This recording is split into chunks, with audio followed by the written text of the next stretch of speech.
Hi there, Dan from onlinebasscourses.com. Hope you're doing well. This video is being shot in a slightly different location due to the lockdown, so I hope you're all well and safe in this crazy time, but I thought I'd keep videos going. And today what I'm going to do is just a video on soul bass playing, which is one of my favourite styles. And players such as Donald Duck Dunn, great soul player from the 60s, played for Stax Records, and other ones like Tommy Cogbill and David Hood. If you listen to enough of that playing, you hear a commonality and a thread through the lines. So I'm just going to show you some very simple patterns that you can use just to give you a few little ideas.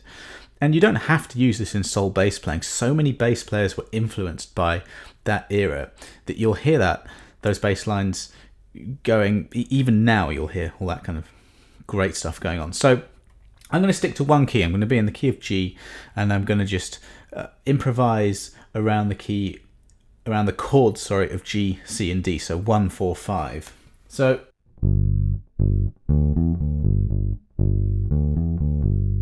let's just start there really. 3 very simple notes. I'm on G, 3rd fret of the E string, and the G is the root. The 5th fret of the A string, the note D, that's the 5th. And the 2nd fret of the D string, the note E, that's the 6th of the chord. So we've got a root, a 5th and a 6th.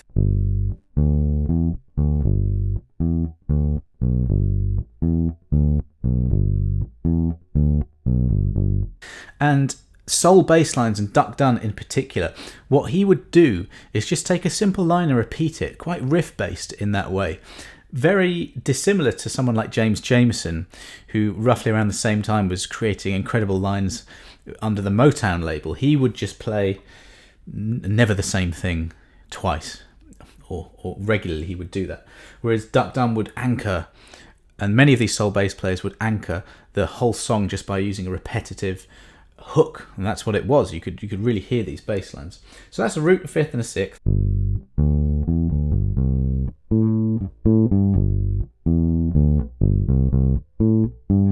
And I'm just going to the C on the 3rd fret of the A string and doing exactly the same pattern.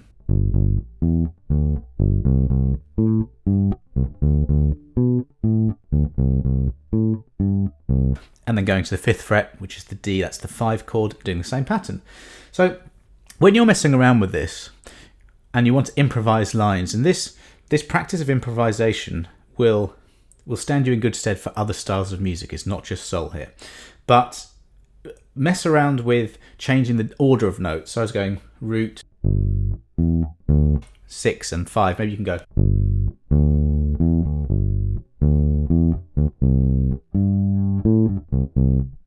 And keeping a good solid flow, a good groove and a good pocket is absolutely crucial for this. Let's stick with that idea of root 5, 6 and play the 6th in a slightly different place.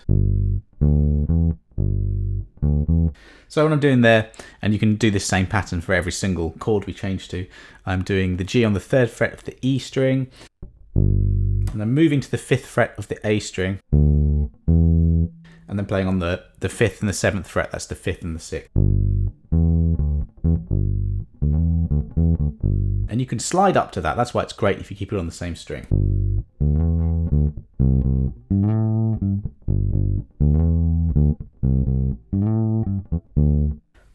Let me introduce another pattern. So the major pentatonic scale. I'll give you fret numbers this time. So 3, 5, 7 on the E string and 5, 7 on the A string. That's the pentatonic, major pentatonic. You'll notice that the 5th and the 6th and the root are all in there.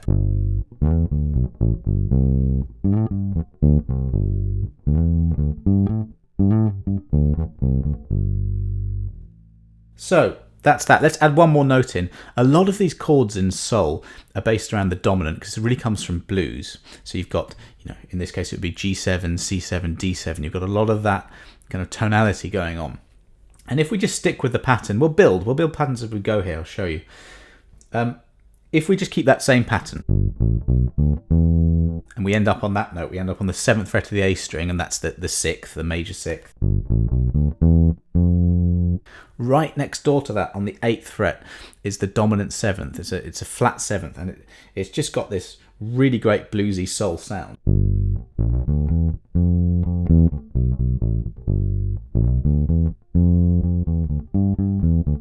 went to the octave there.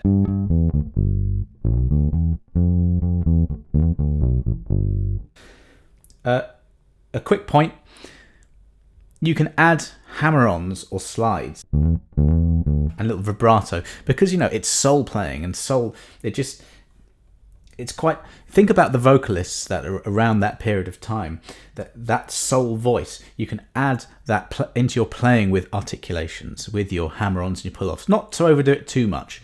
Dunn in particular didn't really do too much of that kind of thing, but it's fun. I'm finding myself do that as I'm playing.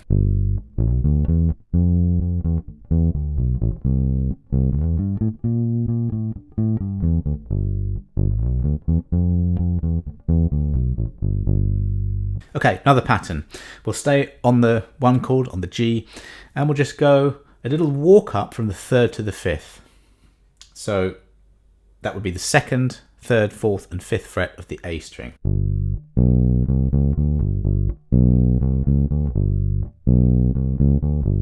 That's a really, really common thing. So when I'm saying third and fifth, I'm saying the interval within the chord.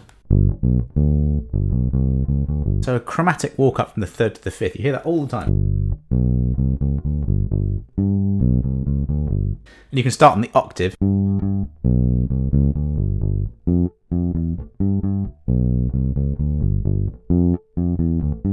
So I'm starting on the octave, the fifth fret of the D string.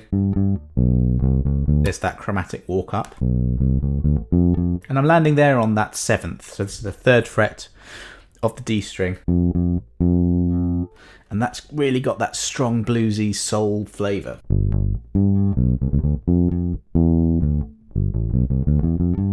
Which brings me to this pattern. So a dominant chord is based around this mixolydian mode. Don't worry too much, I'm not going to get too much into theory. But in terms of fret numbers on a G mixolydian would be frets 3, 5, and then 2, 3, 3, 5 on the E string, and then 2, 3, 5 on the A string, and then 2, 3, 5 on the D string. A bit like a major scale flattening the seventh. So, you know, every pattern I've showed you so far comes from notes within that mode, and that's really, really important.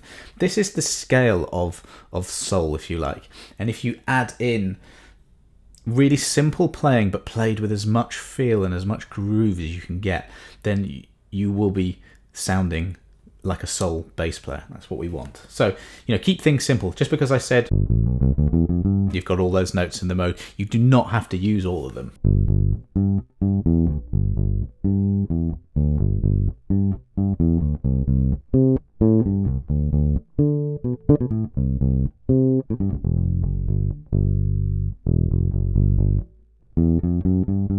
So we walked up chromatically from the third to the fifth. You can also do that from the sixth to the octave. So using the example on G, that would be the second, third, fourth, fifth fret of the D string.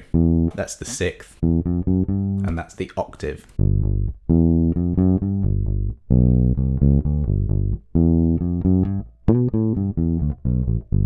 Now in terms of fills, we're in the key of G. So G major pentatonic, if you start on the third fret of the E string, we've got frets 3, 5, 2, 5, 2, 5, and 2, 4. So 3, 5, 2, 4, 2, 5. Sorry, I'm mixing up finger numbers and fret numbers. Let me start again. Frets 3 and 5 on the E string, frets 2 and 5 on the A and the D string, and frets 2 and 4 on the G string. So let's go back to the first pattern.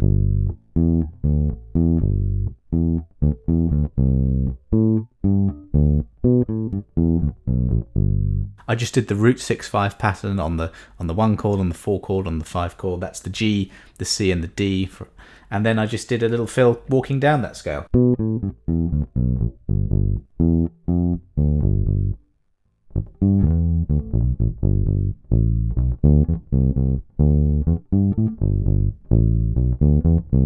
So again, that was the major pentatonic scale I was doing there.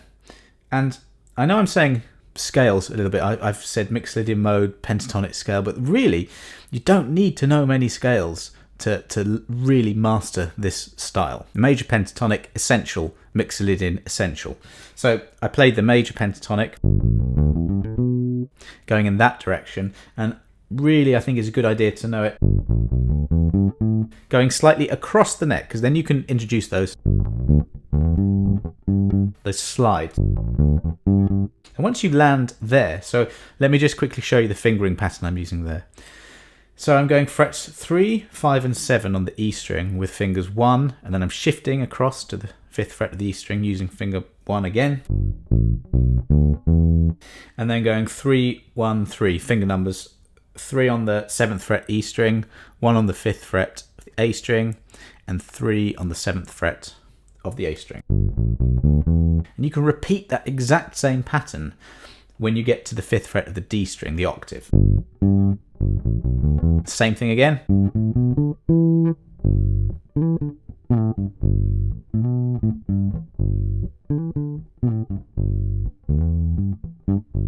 So I mentioned before that soul really comes from blues, and Donald Duck Dunn, what a great name. He was in the Blues Brothers film, which I really recommend you watch, with Dan Aykroyd, and you can hear some really amazing music, and you see Steve Cropper on guitar, and this is the real legendary musicians. And they play blues fantastic, real Chicago blues. And there's another pattern that you hear a lot. This is kind of when you stay on the root note, so I'm on the 3rd fret of the E string, that's the G. I mentioned the 3rd, that was the 2nd fret of the A string, that's the note B. Leading to that note from a fret lower. So in this case I'm going G, which is 3rd fret E string, and then going frets 1 to 2 on the A string. It's the minor 3rd to the major 3rd.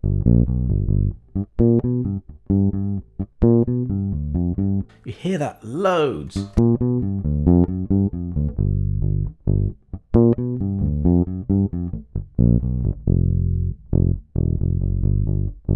So all of these notes that I'm playing are at least one of the patterns that I've shown you up to now. And it's your job really to make good lines out of that. And really the way to do that is to spend lots of time listening to these great players, the ones I mentioned before. Maybe I'll do a blog post of this and I'll put a few names. Yeah, I'll do that actually, because that's how you get good. You listen to the masters, you work out their lines by ear, not by tab. So it's really important to use your ear and to map out, root to 5th. My Girl is a really famous example of the sound of a root and a 5th.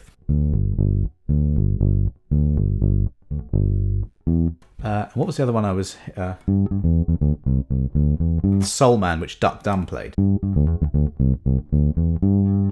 You've got your root. Actually, I'm going to show you another pattern I've remembered now.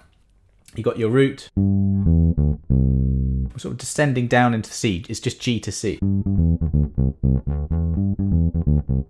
And that's the bass line. And it, like I said before, it anchors everything, and it's a hook, and it's a little melody in itself. And that reminded me of this pattern here. So before we did a root. This is the first pattern we did in the whole video. We did a root going to a 6th, going to a 5th.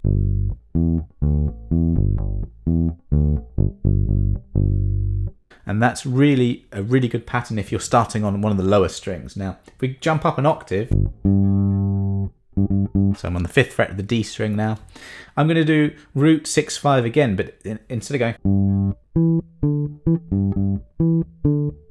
it's lovely, you can do that. This is a really, really common pattern. You'll hear this loads. So I'm just going 5th fret of the D string, and then going 7th fret, 5th fret of the A string. That's the 6th, and that's the 5th. So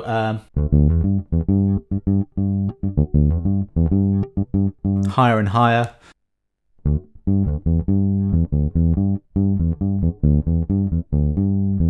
And that's Rescue Me, and also about a billion other bass lines. That is a really important thing. If you learn a few bass lines by ear, and what you do is you figure out and you map that pattern, you'll have that locked into your brain forever. The pattern and also the sound of it. And then you can create lines. Another line just came to mind. Psycho Killer by Talking Heads. Or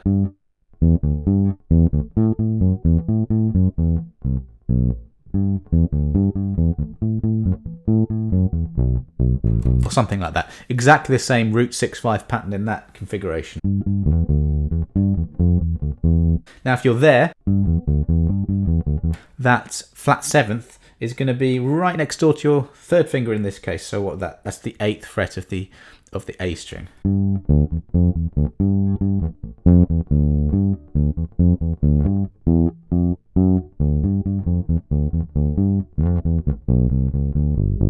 And all I was doing there was just improvising using every single one of the patterns I've shown you up to this point. Now I did another video which was very similar to this, which is called 9 R&B, Soul, Funk, Motown patterns. So I'll put a link to that. And also I'll put a link to a blog post that you can go to where you can download a sheet that's got a lot of these patterns on. You should rewind this video and just learn as many of these patterns as you can, because what is so fantastic about this style of music is that it's relatively simple. If you listen to the playing is amazing. It's very groove, feel orientated. And if you're that kind of a player, this really is the style of music to listen to. And you don't need that many patterns and you're away. And you can just transfer some of the patterns and the sounds to other styles of music. Absolutely no problem at all. So please like, share and subscribe this video. Leave any comments below if you've got any questions about anything. I'm going to do a few more of these, getting different styles of music, but there's some of the great players that you have there, because your job as a bass player is to listen to as many of these different styles as you can. So if you've got any recommendations, leave a comment below. Otherwise, stay safe and I'll see you on the next video.